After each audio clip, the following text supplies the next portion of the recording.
It was the Jacobe Walter show Tuesday night. Your Raptors are still undefeated in Vegas, baby.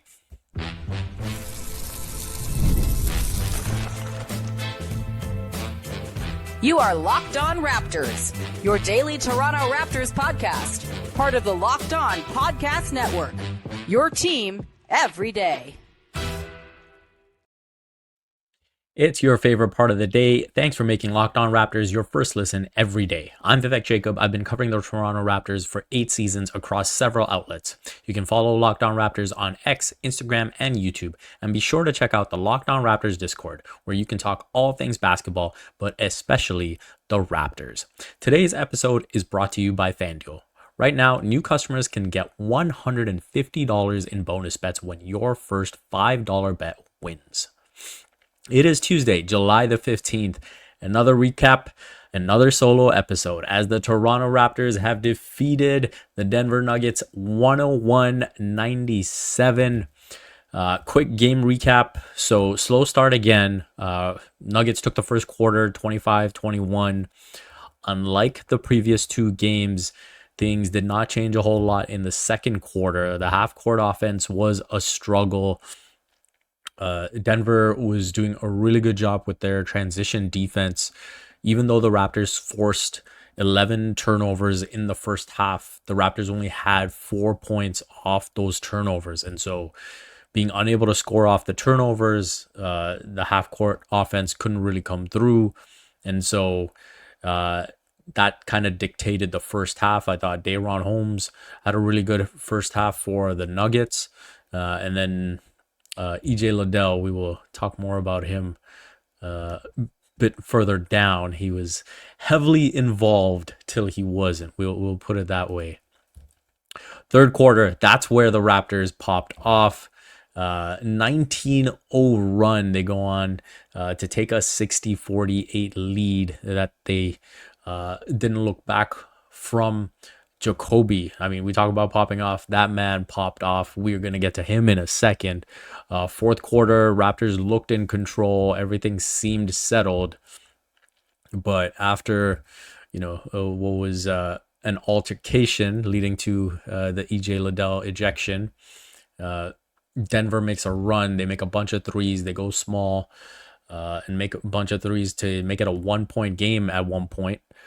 But the Raptors were able to make enough free throws, get over the line, and hey, Summer League standings, they improved to 3-0 in Vegas. They have the best point differential, so they are currently ranked number 1. Remember, the top 4 go to the semifinals. Right now, that is Toronto, San Antonio, OKC, and Sacramento. So beat the Warriors Thursday night, and you are in good shape. Let's get to the main event.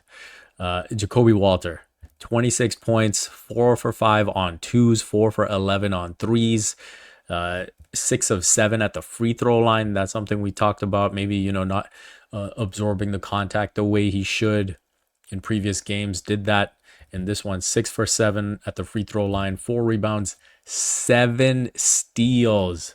And we are going to talk a lot about that. I mentioned, the team was struggling with the half-court offense in the first half. Jacobe did have it going quite a bit, though. He knocked down 3 triples in the first half. One was a sidestep 3, which was nice to see. And then in that third quarter, when the defense ramped up for the Raptors, he just caught fire. Like, everything was going for him. He was, taking heat checks. He was knocking down his threes. He was, getting steals, getting to the basket for dunks. Everything was working for Jacobe. So let's talk about this defense. 7 steals. Like, we talk about Jamal Shed. We've talked a little bit about Chucky Hepburn getting right in people's grills. This was Jacobe in this game. Like, the ball pressure was so intense. It was phenomenal to watch. He's down in the stance, active hands, great lateral movement. He's so good on that side of the ball when he's fully locked in, and he was drawing charges as well. We talk about steals, but he drew a couple of charges as well. So He was just super, super focused on the defensive side of the ball, really helped spark the Raptors in that third quarter. As I said, that's the stretch where the Raptors were able to turn this game on its head and never looked back. And hey, if you're a regular listener, you know I've been high on Jacobe. I've said that the ceiling for him, just as far as the 25-26 season is concerned, is I think he's potentially someone who can be a starter, the starting shooting guard by the end of the season, depending on how things play out. And this is kind of the path. Now, offensively, it's not necessarily the vision because it'll be such a different role for him in the regular season. And here he's being asked to initiate and create and be such a big focal point. And I think that's obviously not something that he's going to be asked to do once the regular season starts. But defensively, this is what gets me excited. And playing that level of defense, if he can bring that to the regular season consistently, that's what opens up the path. And of course, knock down enough shots. When teams are forced to double team the likes of Brandon Ingram and Scotty Barnes or whoever, and the ball swings to you and you're able to knock down enough shots, then hey, opportunity is going to expand. He was clearly the best player on the court in this game. No real debate there. And that was kind of the Mamba challenge I gave to him before the Summer League began. So it was good to see him come through on that front. Another man we have to talk about in this win, AJ Lawson. He continues to hoop 19 points, 5 of 10 from the field, continues to get to the free throw line, 7 of 8 at the free throw line. And you look at when this offense gets stagnant, his ability to generate a head of steam, I think is really huge for this team. And he's got these line drives going right where he's able to draw the contact consistently, able to draw the foul consistently, and then even when he's not, he's got confidence in that shot. And these are tough runners off the glass where he's going at high speed. And I think a lot of times it's easy to be too strong on those finishes, but he's got good touch with those. And I think that's something that's really kind of saved the Raptors offense at times. And obviously, getting to the free throw line just helps settle things down. He's defending well too. He's really there with the ball pressure, active hands.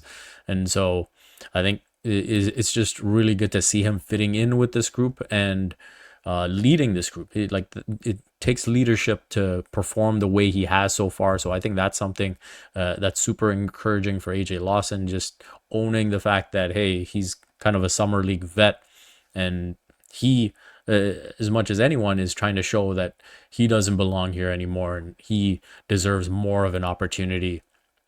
And we'll see how that shakes out. To finish off, hey, happy birthday, AJ Lawson. Happy 25th birthday. Always nice to get a win on your birthday. So I'm sure they'll have a big celebration in store. One thing that was fun in this game was when AJ was getting to the free throw line, fans started singing happy birthday to him. So that was cool to see as well. And yeah, I'm sure they'll have a good time in Vegas to celebrate. Next up, we will talk about the physicality that led to some tension, but also, in my opinion, brought out the togetherness that this team has right now. Summer sports are in full swing, and whether you're all about baseball under the lights, golf on the green, or high-stakes soccer action, FanDuel is the best way to make every game more exciting. You're already following the action. Why not make it a little more thrilling? With FanDuel, you can get in on the game while your friends are getting sunburned at the beach. Whether I'm placing a same-game parlay or watching a bet ride into the ninth inning, FanDuel makes it feel like I'm part of the action. New to FanDuel, new customers can bet just $5 and get $150 back in bonus bets if your first bet wins. Open the FanDuel app today or visit FanDuel.com to get started.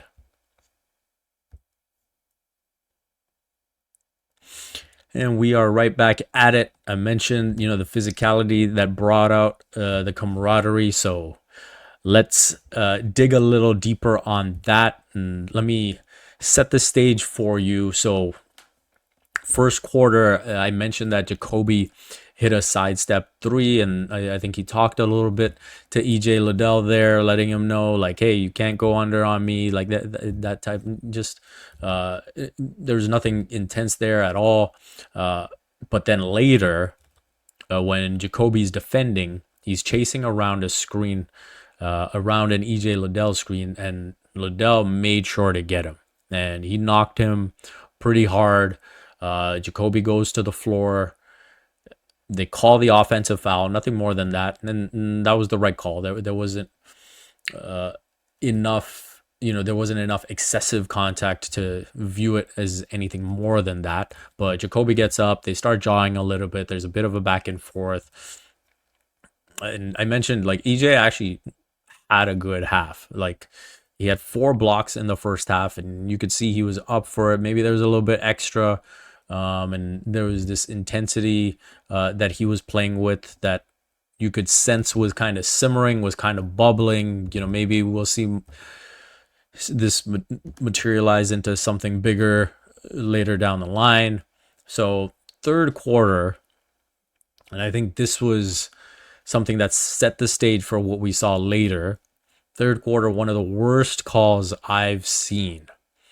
Elijah Martin is battling Boo Booey for a loose ball near half court. They collide a little bit. It wasn't even like a major collision. It wasn't, Elijah Martin going boom, with the shoulder or anything like that. Just an honest battle for a 50-50 ball.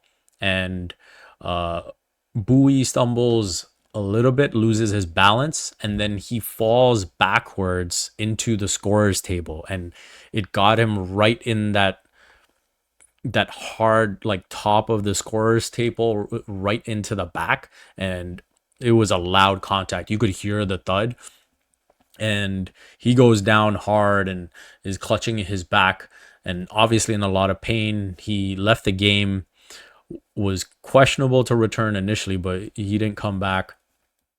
And I think that played on the referees' minds a little bit. But again, absolutely nothing malicious on Elijah Martin's part. And I thought that was just really silly what came after, because you had Liddell come over to Elijah Martin right after the play, get in his face, make it seem like it was a dirty play when it wasn't. Referees go to the replay to see if they should assess a flagrant. They do assess a flagrant. It was shocking. Even, the commentators on the broadcast were like absolutely disagreeing with it. It was shocking. It was completely shocking. There's no way you could look at that and think that Elijah Martin was trying anything egregious there. So he gets assessed the flagrant, and then because of the jawing that Liddell initiated with Martin, they also both get double techs. And so that was bizarre. And so I think just really unlucky there. But the issue for me is, as the referee, when they give that a flagrant now, in some way, they're validating what Liddell is thinking in his head, that, oh, so they saw the replay and they did see it as a flagrant. They did feel like, Martin did something that was untoward. And so I think that's what leads us to what happens next, where in the fourth quarter, Jacobe drives to the basket and Liddell just decks him, like elbows him to the ground. The Raptors bench is like ready to go crazy. Jacobe gets up and turns towards him. And shout out to Darko Rajakovic. This man was watching courtside, baseline, races over to block Jacobe, kind of save him from doing anything silly. He was there in a second, in a flash. Colin Castleton is then jawing in Liddell's face. Darko grabs him too. So honestly, shout out to the Espressos. Like Darko was on it. Like that man is locked in. Um, and so, that whole scene plays out. And Liddell does get ejected, gets a flagrant two. Castleton gets a tech for jawing at Liddell. But even when you look at the replay, the thing that stands out to me is the bench reactions. And whether it's Jameson Battle, Jonathan Mobo, Jamal Shed, like the entire bench was immediately reacting. Everyone was, ready to defend Jacobe. And that's where you sense that something special is building with these bench guys. And you really start to you want to believe in these guys now, that they're playing for each other, they're fighting for each other, they'll do whatever it takes. We've seen the defensive intensity that they've played with. Jacobe Walter spoke on the broadcast after the game. Obviously, with his performance, he was invited over, and he was talking about how Darko Rajakovic has really emphasized them spending as much time together as possible. And so that's what they've been doing, just a lot of team bonding sessions, just grabbing meals together, whatever it may be. And we've seen the unity on the court in the way they play defense. And in a moment like this, no one's thinking about themselves. Everyone was there ready to back Jacobe. And I thought that was super cool, super encouraging to see. And let's face it, like that, even going before that, the third quarter, the fun the Raptors were having in that quarter, that 19-0 run, like everyone's rooting for each other. Everyone is so into it. And it's bringing back some of the vibes that we've seen from some of the best summer league performances from these Raptors teams. And so that's something that gets me excited. And, to finish off, we will touch on some of the other performances from the other guys that we saw in this game. Let's be honest, meal planning and grocery shopping can be overwhelming. Between busy schedules, picky eaters, and trying to eat healthy, it's a lot. That's why I love Hungry Root. They take the stress out of planning by filling your cart for you with personalized groceries and meal options based on what you like and need. Hungry Root uses their smart cart technology to recommend groceries, recipes, and even supplements tailored to your preferences. Whether you're dairy-free, gluten-free, focused on gut health, or just trying to eat better, Hungry Root's got you covered. It's been a big help in sticking to my nutrition goals without giving up flavor or convenience.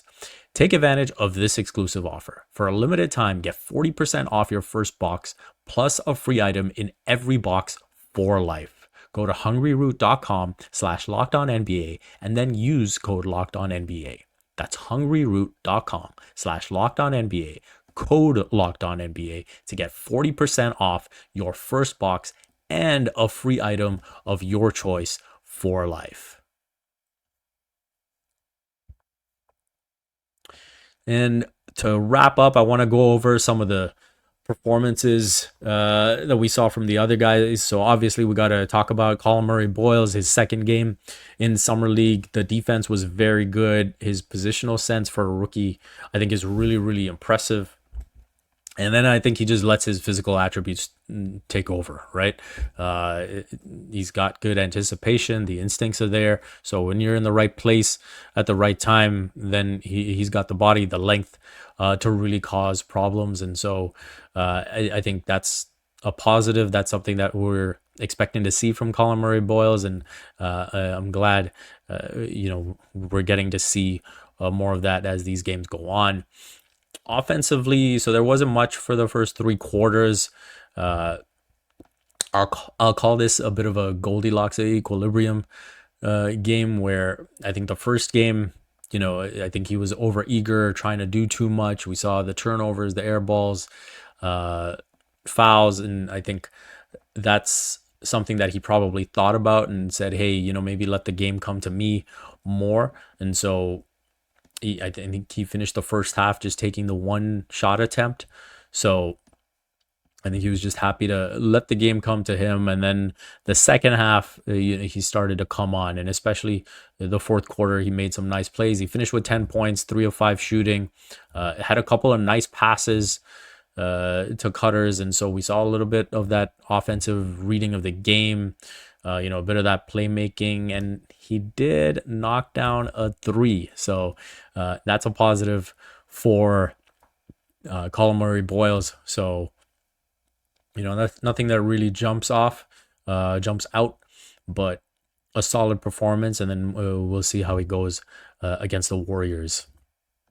Jamal Shed was another one that I thought was interesting to observe in this one, potentially like an important development curve in terms of the adjustment that I felt he made over the course of this game. Defense, we don't really need to spend much time on that.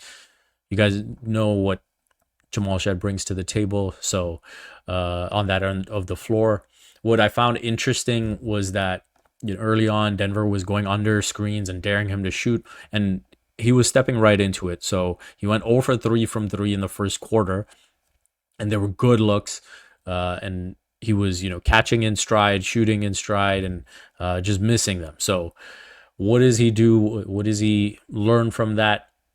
He's seeing, that Denver is happy to drop. They're happy to let him take that shot, so he doesn't settle. So the adjustment that I saw from him was he's now saying, okay, in this drop, I've got a little runway to get to the paint, so let me do that. And so he's now working into the paint. So he has this one drive where he gets in there and then he goes up. It's like a floater push shot, makes it. And then that started to be something he went to consistently again and again. I went back just to check, shot 41% between 3 to 10 feet last season.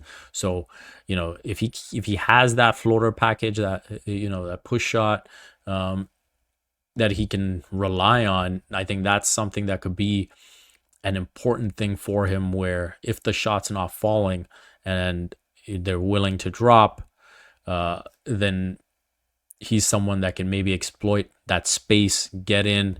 And I think there were good things that happened off that too, where he was able to kick out and find shooters, create opportunities for others. He finished with 8 assists. And so he finishes 1 for 5 from 3, but he still finishes with 16 points. And again, I just think that boils down to what he was able to do in and around the paint. So really encouraged with the way he kind of figured that aspect out of the Denver defense and made that adjustment and was able to execute. Another important guy I want to touch on, Ulrich Chomche. Again, the numbers may not jump off the page. 7 points, 4 rebounds, 1 assist, 1 block. But if you saw the defense that he covered, what am I saying? The space that he covered in this game, it was incredible. This is the best that I've seen him defend in space. And he's moving fast. He's using his length. He's contesting shots on the perimeter. I thought it was super, super encouraging. The most encouraged I've been by him defensively.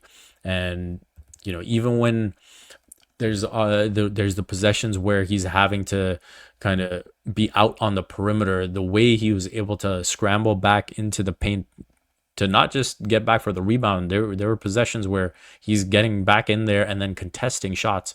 So really, really encouraged by that. And towards the end, the Raptors did go small. They went with Mobo and Colin Murray Boyles to close the game. And presumably, the Denver went small. They're trying to get back into the game. They're trying to play faster and get up the threes. And so I can see James Wade is probably thinking, hey, let's just get as many, quick of our quick athletes out there to cope with that. I still don't know if that was necessarily the right call, just because of the way that Chomche was playing. Chomche finished, as a team high plus 15. So, and he was part of that 19-0 run as well. So I would have liked to see him get a bit more run there. and just to see how that would have played out. But hey, Raptors get the win. It was really important. You can see that it's important for them to get these wins. And, other than that, Jamison Battle knocked down some threes in this one, including a third quarter buzzer beating three off the glass, pretty much logo distance. So big shot there. And again, that was another moment where you just saw the camaraderie. You saw everyone get excited and bump him up and dap him up. And just a really good, feel good third quarter. On the other side of the spectrum, Colin Castleton, it really hasn't happened for him in summer league. This game tonight was a real struggle. Finished the game 2 for 7 from the field, 4 points. One of the commentators kept making the point that he keeps going up for these rebounds with just the one hand, and it's like, yo, man, you got to go up with two hands. You got to go up strong, and so it's been disappointing from an on-court perspective, but I will say I won't question the effort. Like through these 3 games, this man has had his elbow taped up after diving for a loose ball and cutting himself. He banged up his knee in this one. His knee was bleeding, so he got his knee taped up, and then he's right there, to have Jacobe Walter's back. So from that standpoint, you can't complain at all. But yeah, from a skills and execution standpoint on the court, it just hasn't materialized for him, and so that's a bit unfortunate. AJ Martin only got 8 minutes in this game, and so he played only 3 minutes in the first half. So maybe there was something that James Wade was just seeing that he didn't like what he saw, or maybe it was a matchup thing. Maybe Raptors really might have been focused on getting this W, obviously moving to the 3-0, putting them in good position to make the semifinals.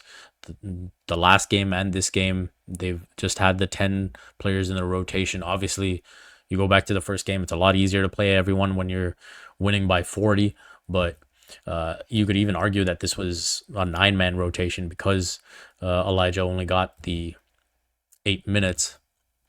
Last thing I'll touch on here was Mr. Keith Pelly, who was in attendance, and a lot of us, including myself, were critical of his press conference after to announce the parting of ways with Masai Ujiri. But it's hard to kind of spin this into a negative. Obviously, people are happy to go to Vegas, but I think it was good of him to be there, have an opportunity to check out the team, maybe interact with Bobby some more, and spend some time there. So yeah, as much as you want to hate, I think that's something that you have to say is a positive. Besides that, I think I've touched on everything for this one, so I'll wrap it up there. Raptors, hey, they get it done against Golden State. They will go to the semifinals of Las Vegas Summer League. If you want to carry on the discussion, head on over to the Locked On Raptors Discord. The link is in the description. Thank you for making Locked On Raptors your first listen today. For your second listen, find the Locked On NBA podcast, where there is no offseason. Doug, Matt, and Hayes keep you up to date on contract negotiations, rumors, and everything you need to be the most informed NBA fan. Find Locked On NBA on YouTube or wherever you listen to podcasts. Part of the Locked On Podcast Network, your team every day.